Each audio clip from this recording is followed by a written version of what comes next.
The test is in 4 parts: Part 1, Part 2, Part 3, and Part 4. Now look at Part 1. Part 1. You will hear two colleagues, Marcus and Ella, discussing a work project. First, you have some time to look at questions 1 to 5.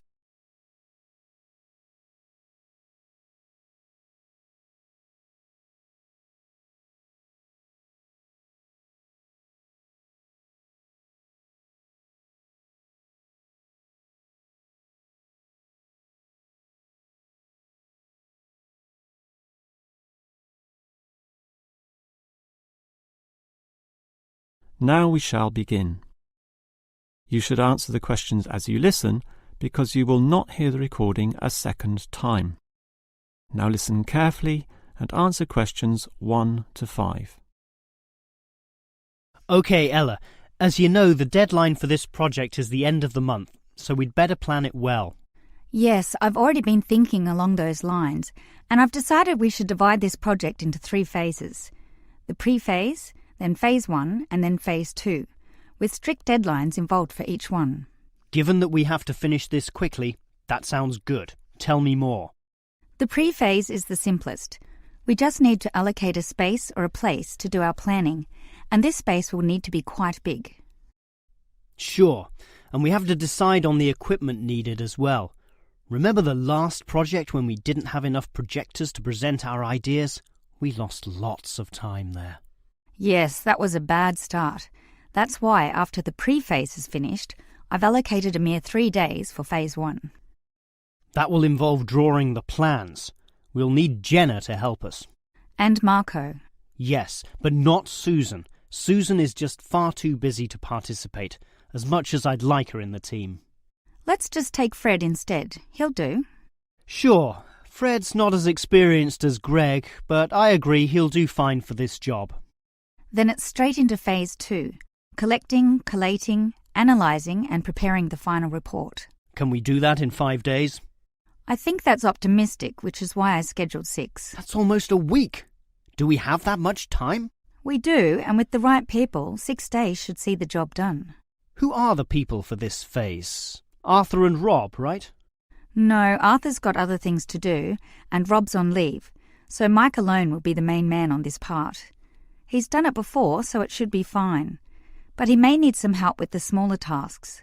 Someone who is good with detail and procedures. Peter's not free at the moment, so I can arrange Leo to chip in some time and advice. Leo's very useful, particularly under pressure. And that's everything sorted. Well done, Ella. This report should certainly be ready in time. Before you hear the rest of the conversation, you have some time to look at questions 6 to 10.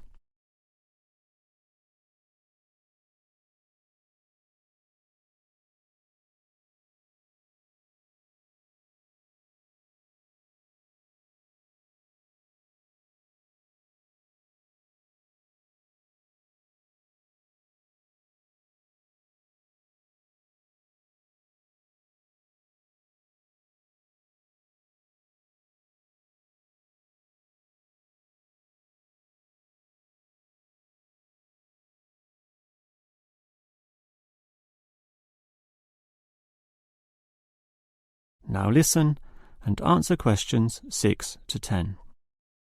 OK, Ella, you've done a good job with the basic time frame of this project, but what about specifics? What sort of specifics? Well, things like information gathering. Are we going to use questionnaires like we did last time? I was thinking of using the internet to ask people to give their views, but you often get such silly responses when you do that. I'm of the view that the best way to find out things is to ask people directly, so that's what we'll do. OK, but that will take longer. We'll probably even have to do some of the work at home. No, I don't think so, as long as we stay back at work for some after-hours meetings. Well, that's better than coming in early. No one functions well in the morning. Also, the final report will need at least 2 appendices. Not only that, we'll have to attach a small booklet to the end, containing printouts of the relevant parts from all the foreign websites we accessed. That will take even more time. Are you sure we can meet this deadline? Yep, I've worked it all out, and I'm confident we can do it. Phase 1 should be finished by the 5th, leaving Phase 2 to begin about the 8th or 9th. Now, there's a public holiday on the 10th, meaning that everything should be able to be submitted on the 15th. And after that, we can relax and celebrate on the 25th when the design division gives us approval to go ahead. Ha! You're assuming that the design division will approve this, and that's not guaranteed at all.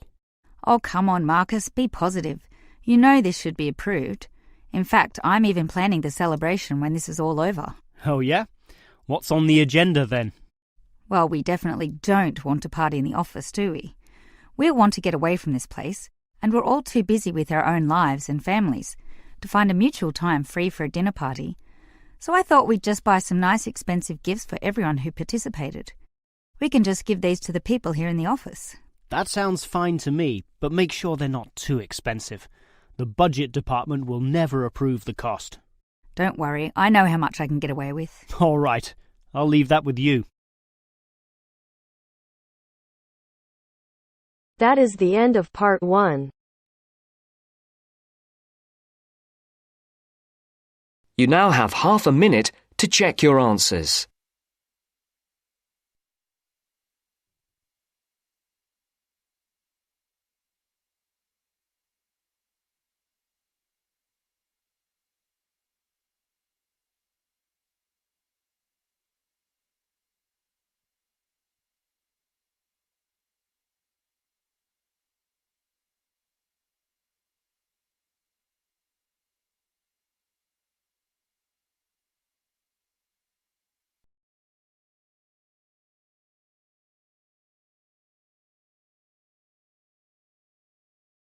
Now turns to part 2.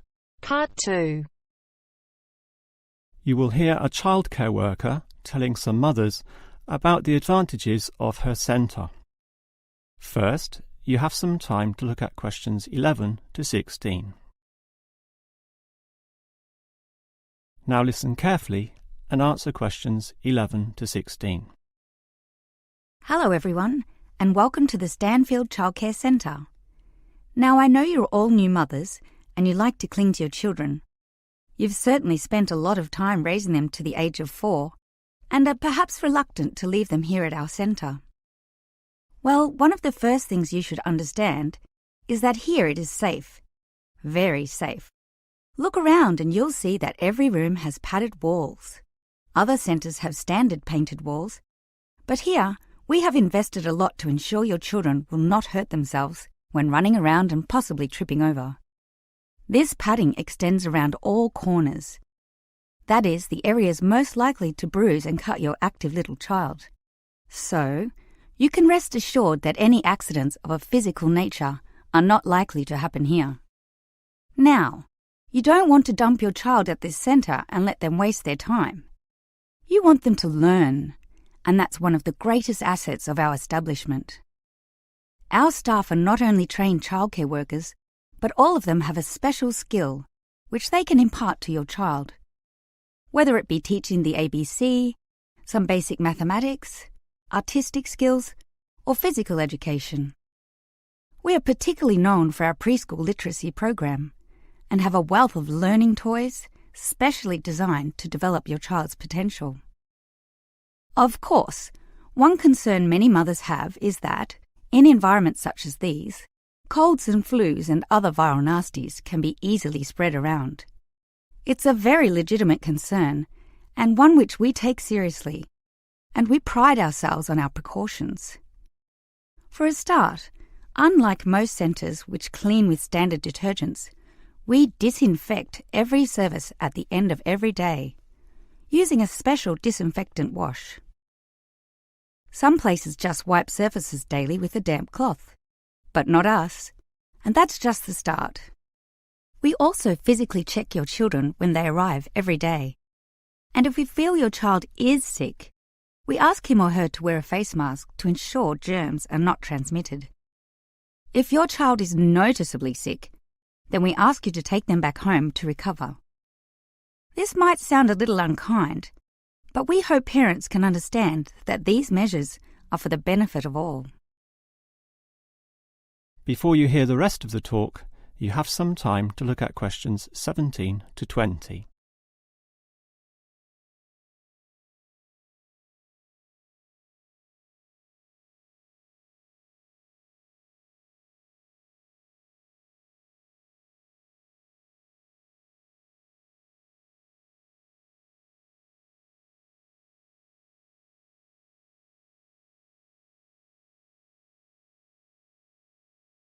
Now listen and answer questions 17 to 20. Now at Stanfield Childcare Centre, we have excellent childcare officers. And let me briefly introduce them. We have Susan, Andrea, Bella, Kathy, Lisa and Liz. They're all fully trained and come with some individual assets which make them even better. Bella, for instance, knows children very well, having worked here for 5 years, and Kathy has her own family, 2 little girls, so she can talk to you with first-hand knowledge of what it's really like to raise children. But getting back to Bella, she often relaxes here after work, spending long hours chatting to parents, as does Kathy in fact. But in terms of hours, nothing can compare to Andrea, who will sometimes spend the night here, staying in our overnight room. Why? Because this centre is very friendly and simply a great place to be. Bella, for example, used to be quite shy herself, but now is marvellous with the little kiddies, as outgoing as any of them. We let Kathy, though, deal with the particularly quiet and introverted children. Since having her own family, she knows what can really bring them out. Of course, what better way to do this than with yummy homemade cakes? And Kathy often gets these from Bella, who can make some of the best in town. Yes, everyone here brings something special, which is why we're one of the best childcare centres in the business. That is the end of part 2. You now have half a minute to check your answers.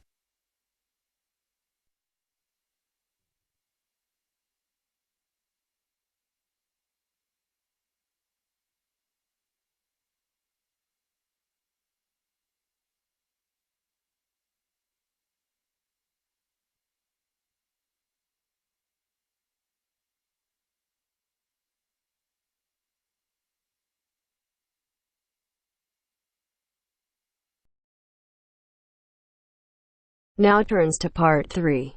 Part 3. You will hear 2 students, Dylan and Emily, discussing the techniques they use when listening to lectures. First, you have some time to look at questions 21 to 24.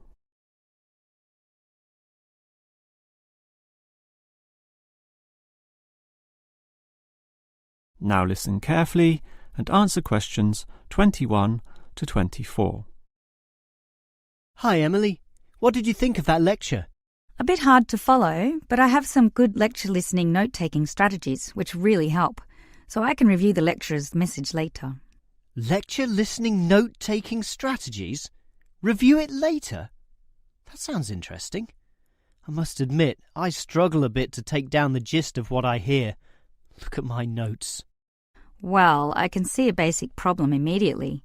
You're writing full words, such as century, when all you need is a C. And don't write increase, just draw an up arrow. And why write thousand when a TH will do? I see. Just use symbols. That's not a bad idea at all. It's the most basic strategy, allowing you to record information at a faster pace. These lecturers can talk faster than others too, so you don't want to waste any time. But you need to be very familiar with your set of symbols. Why? Because you'll have to look at these notes days, weeks, or even months afterwards when you begin writing your essay. So you'll need to be able to interpret them at a later stage. I think I can do this, even by looking at your notes. Imed must mean immediately. But regarding the lecture as a whole, I knew the professor would be giving a set of specific recommendations and comparing 2 alternative approaches, so I formatted my page in advance, adding the features consistent with the nature of what I was going to hear. I think I need an example of what you mean. Well, look at my page. Before the lecture, I drew large headings saying recommendations. You should always draw these, and I draw a table saying Approach 1 and Approach 2. At the end, I drew a flowchart, as obviously the final recommendation would be a step-by-step approach. Then I was prepared in advance to simply fill in the spaces. Wow! Now that's clever. before you hear the rest of the talk, you have some time to look at questions 25 to 30.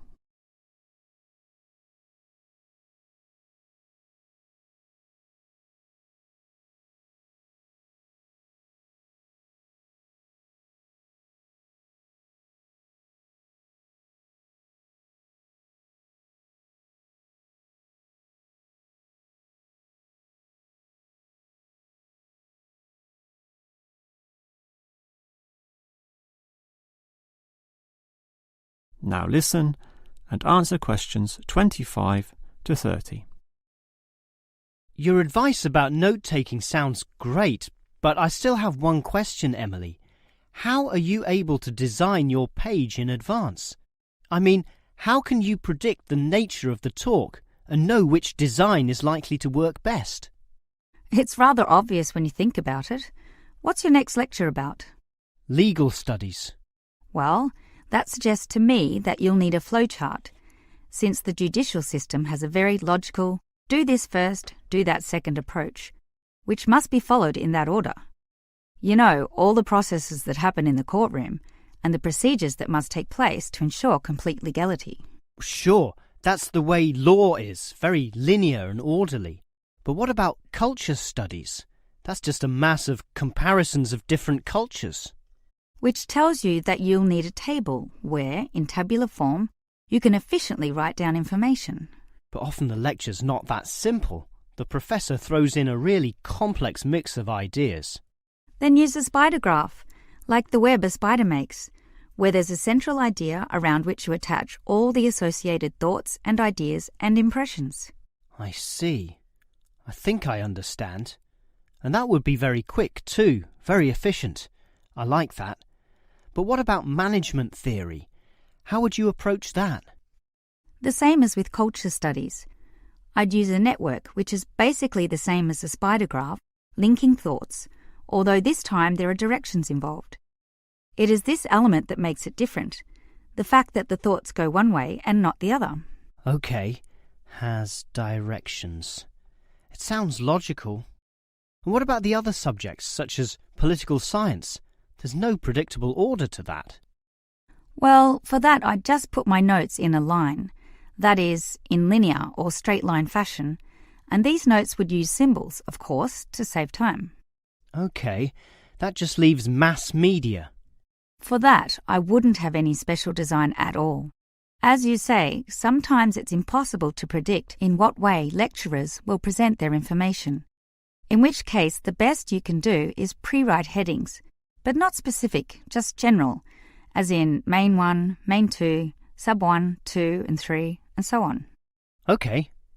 But always be prepared to adapt to the nature of the talk, using any one of the other methods if it becomes appropriate at the time. That is the end of part 3. You now have half a minute to check your answers.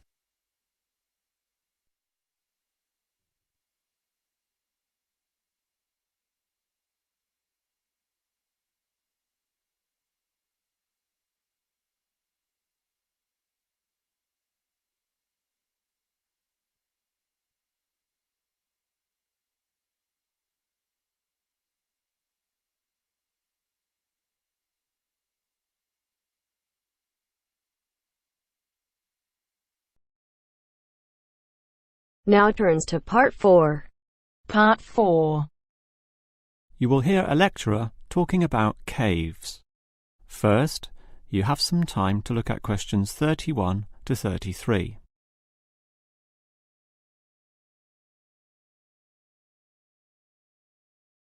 Now listen carefully and answer questions 31 to 33.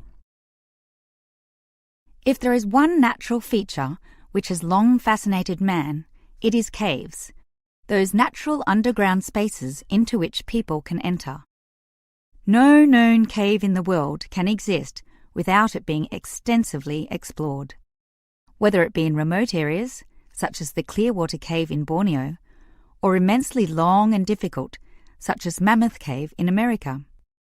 Or perhaps the most challenging, those caves below the water table, full with water, in which case the exploration is known as cave diving. Whatever the case, if the caves are known, as complex and difficult as they usually are, they will be explored. The formal name for the study of caves is speleology, and involves many disciplines such as chemistry, geology, biology, and cartography, or the science of making accurate maps, since the largest caves can be hundreds of kilometres long and highly complicated. If the exploration is just for fun, the activity is known as caving. But with the difficulties and dangers involved, the average caver is often involved with one of these speleological sciences. As for the number of caves in the world, research suggests that only a fraction have been found and documented, mostly in the areas in which caving has long been a popular activity, such as in America, France, or Australia. China, for example, has huge areas of limestone bedrock, prime material for cave formation, and logically must contain among the largest number of caves in the world. Yet only few are documented due to the lack of interest in caving there. Thus, as exploration continues, new caves will be discovered, and it is likely that the numbers could radically change in the future. Before you hear the rest of the lecture, you have some time to look at questions 34 to 40.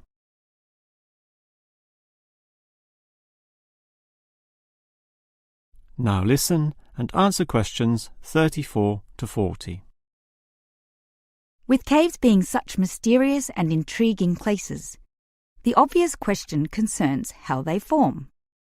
The most common cause is the effect of slightly acidic water in a process called dissolution. Here, water seeps into the ground and down through rock masses. If this rock is soluble, the water dissolves some of it, and over time, the passage expands to become a cave or cave system. The largest and most common of these involves limestone, although other materials are possible, including gypsum, marble, and even salt. Now, if the cave is formed at the same time as the rock, it is called a primary cave, and the most common of these are lava tubes. When lava from volcanoes flows downhill, the topmost surface cools and solidifies first, leaving the hotter lava to continue to flow beneath. If most of this eventually flows out, a hollow tube is left. The country, Iceland, has some excellent caves of this type, and even far-flung Australia has a few. Finally, there are sea caves, formed from waves pounding into coastal cliffs and eroding into fault lines or softer rock. These caves are usually the shortest, about 50 metres at most, since the erosive action of the waves can only reach a certain distance. However, it is limestone caves which will always be the most interesting. This is due to the presence of limestone formations. As the groundwater seeps downward through the ceiling of the caves, it encounters a different pressure and temperature, causing it to deposit a small amount of its dissolved calcium carbonate. Over time, through the action of millions of drops, this deposition process results in ever-growing masses, known as stalactites, if hanging from the ceiling, or stalagmites, if growing from the floor. Alternatively, the water may flow over a large surface of rock, forming flowstone, and with other sorts of processes, can result in beautiful milky white formations of astonishing complexity. One of the best examples of this, as well as of what surprising discoveries may yet await, is the Lechuguilla Cave in New Mexico. In the 1950s, some cavers heard the sound of wind underneath some large boulders on the cave floor, a clear sign of a deeper passageway. It took until 1984 for a group of cavers to gain permission to start digging, and 2 years later, in 1986, they broke through into a walkable passageway, unlocking one of the longest cave systems in the world, the deepest in America, and some of the most beautiful formations ever found. Unusually, Many of these were yellow with sulfur, suggesting that the caves were a result of hydrogen sulfide from nearby oil deposits. This was forced through fracture lines, combining with existing groundwater to form sulfuric acid, dissolving the limestone from the bottom up instead of the normal top-down seepage, which characterizes most limestone cave formations. That is the end of section. That is the end of part 4.